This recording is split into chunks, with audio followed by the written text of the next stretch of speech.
உலகக்கோப்பை கிரிக்கெட் இறுதிப் போட்டியில் இந்தியா நியூசிலாந்து அணிகள் இன்று மோதுகின்றன. அகமதாபாத்தில் போட்டியை காண ரசிகர்கள் குவிந்துள்ளனர். சென்னை மெரினா கடற்கரையில் பிரம்மாண்டமான திரை மூலம் போட்டி ஒளிபரப்பு செய்யப்படுகிறது. இது தொடர்பான தகவல்களை வழங்குவதற்காக செய்தியாளர் சுரேஷ் இணைந்திருக்கிறார். என்ன விவரம் சுரேஷ்?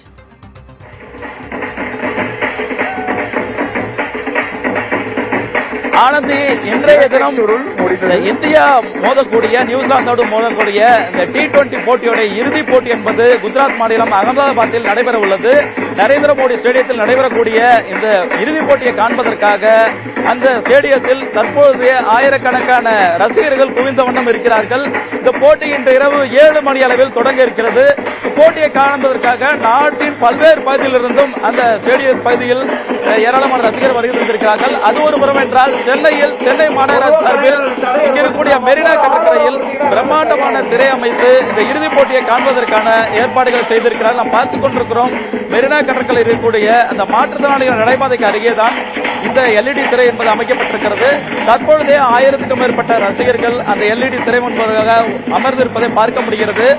7 மணி அளவில் போட்டி தொடங்கும் என்பதால் அதுவரையில் இங்கு இருக்கக்கூடிய இந்த ரசிகர்களை உற்சாகப்படுத்துவதற்காக மாநகராட்சி சார்பில் கலை விழாவும் இங்கு ஏற்பாடு செய்யப்பட்டிருக்கிறது.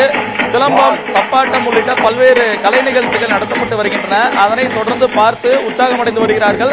அதே வேளையில் இன்றைய தினம் இந்தியா நியூசிலாந்து போட்டி எந்த அளவில் இருக்கும் என்ற ஒரு எதிர்பார்ப்பும் ரசிகர்கள் மத்தியில் இருந்திருக்கிறது. அவர்கள் இன்றைய தினம் இந்திய அணி வெற்றி பெற வேண்டும் என்பதற்காக அவர்கள் எல்லாம் உற்சாகத்தோடு இந்திய அணியை உற்சாகப்படுத்தி வருகிறார்கள். இது குறித்து இங்கே ரசிகர்களா இருக்கிட்ட கேட்கலாம். இன்னைக்கு மேட்ச் எப்படி இருக்கும், குறிப்பா இந்தியா இத்தனை மேட்ச் எப்படி பர்ஃபார்ம் பண்ணிருக்கு, அதை பத்தி சொல்லுங்க. நியூசிலாந்து அணியோட இந்த போட்டி இந்தியா நல்லா விளையாண்டுட்டு இருக்காங்க. பட் ஆப்வியஸ்லி ரெண்டு டீமுக்குமே 50-50 சான்சஸ் தான். ஏன்னா நம்ம டீம்லயுமே ப்ரோஸ் இருக்கு, நெகட்டிவ்ஸும் இருக்கு. இங்க அபிஷேக் சர்மா சரியா விளையாடாம இவ்வளவு நாள் இருக்காரு. இந்த மேட்ச்ல அவர் நல்லா விளையாடுவாரு. ஏன்னா அவர் இந்த கிரவுண்ட்ல 203 ஸ்ட்ரைக் ரேட் வச்சிருக்காரு. அங்க அங்கேயுமே பவுலர்ஸ் நல்லா சரியா விளையாடலன்னு சொல்லிட்டு இருக்காங்க. பட் இது நல்லா ரெண்டு டீமுமே ஒழுங்கா பெர்ஃபார்ம் பண்ணுவாங்க நம்ம எக்ஸ்பெக்ட் பண்றோம். Bowlers middle order batsman versus அவங்களோட ஸ்பின்னர்ஸ் தான். அதே மாதிரி நம்மளோட மிடில் ஆர்டர் பேட்ஸ்மேன் அங்க ஸ்பின்னர்ஸ் சொன்ன மாதிரி அங்க மிடில் ஆர்டர் பேட்ஸ்மேன் நம்மளோட சீமர்ஸ் எப்படி போறாங்கிறத நம்ம பார்ப்போம். கோல் மெக்கன்சி வரதுக்கு சான்சஸ் நிறைய இருக்கு. ஏன்னா அபிஷேக் சர்மா, இஷான் கிஷன் நல்லா விளையாடுவாங்க இந்த கிரவுண்ட்ல. அப்படிங்கிறதுக்காக அவரை கொண்டு வந்தாங்கன்னா ஒரு பெரிய ஸ்டார்டிங்ல விக்கெட்ஸ் எடுத்துட்டாங்கன்னு வைங்களேன். அவங்க நமக்கு ஒரு விக்கெட் போயிடுச்சுன்னா நமக்கு ரொம்ப டிராப் பேக் ஆயிரும். ஸோ அதனால அவர் கொண்டு வரதுக்கான சான்சஸ் நிறைய இருக்கு. ஸோ இந்தியாவும் நியூசிலாந்து ஈக்குவலா ஸ்ட்ராங்கா தான் இருக்காங்க. 50-50 தான் சொல்லலாம். தேங்க்யூ.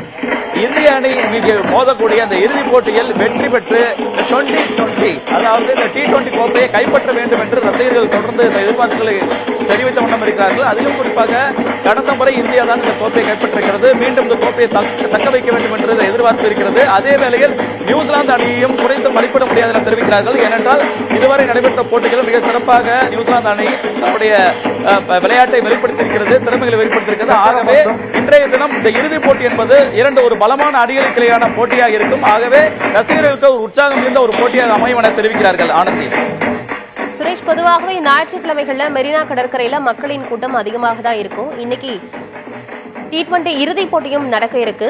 அதை பார்வையிடுவதற்காகவும் ஏராளமான ரசிகர்கள் அங்க கூடியிருக்கிறாங்க. அப்ப இன்னும் கூட்டம் அதிகமாக இருக்கும். பாதுகாப்பு ஏற்பாடுகள்லாம் செய்யப்பட்டிருக்காங்க.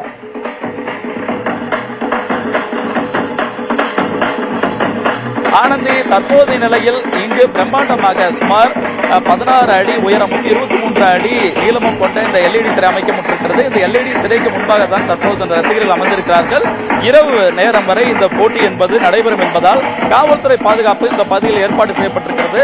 அதே போன்று இந்த பகுதியில் மின்விளக்குகளுக்கு தேவையான ஏற்பாடுகள் செய்திருப்பதாக கூறுகிறார்கள். ஆகவே இன்றைய தினம் பொதுமக்கள் மிகுந்த பாதுகாப்போடு இந்த போட்டியை காண்பதற்கு தேவையான ஏற்பாடுகள் செய்யப்பட்டிருப்பதாக கூறுகிறார்கள். அதே வேளையில் இந்த மெரினா கடற்கரையினுடைய பல்வேறு இடங்களில் மாலை பொழுது இன்று ஞாயிற்றுக்கிழமை என்பதால் மெரினா கடற்கரையில் தற்போது நிலையில் அவர்கள் எல்லாம் கடலில் அழகை ரசித்துக் கொண்டும் மேலும் இருக்கக்கூடிய விளையாட்டு போன்ற அந்த சிறுவர்கள் விளையாடக்கூடிய இடங்களில் இருக்கிறார்கள். ஆகவே போட்டி தொடங்கும் வேளையில் இன்னும் கூட்டம் அதிகரிக்கும் என்று கூறப்படுகிறது.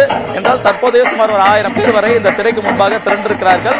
அடுத்து இன்னும் சிறிது நேரத்தில், அதாவது மாலை வேலை இருட்டக்கூடிய வேளையில் இன்னும் அதிகமான கூட்டம் வரும் என தெரிவிக்கிறார்கள்.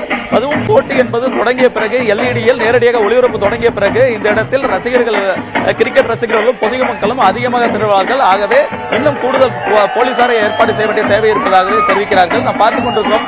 இப்போ தற்பொழுதே கூட்டத்தின் நடுவே காவல்துறை பாதுகாப்பு என்பது இருக்கிறது. காவல்துறை போலீசாரும் இந்த பகுதியில் கண்கள் தென்படுகிறார்கள். ஆகவே இன்னும் இந்த போட்டி முழுமையாக நிறைவடைந்து முடியும் வரையில் இங்கு காவல்துறை பாதுகாப்பு இருக்கும் என்று கூறப்படுகிறது. ஆனந்தி, கள விவரங்களுக்கு நன்றி சுரேஷ்.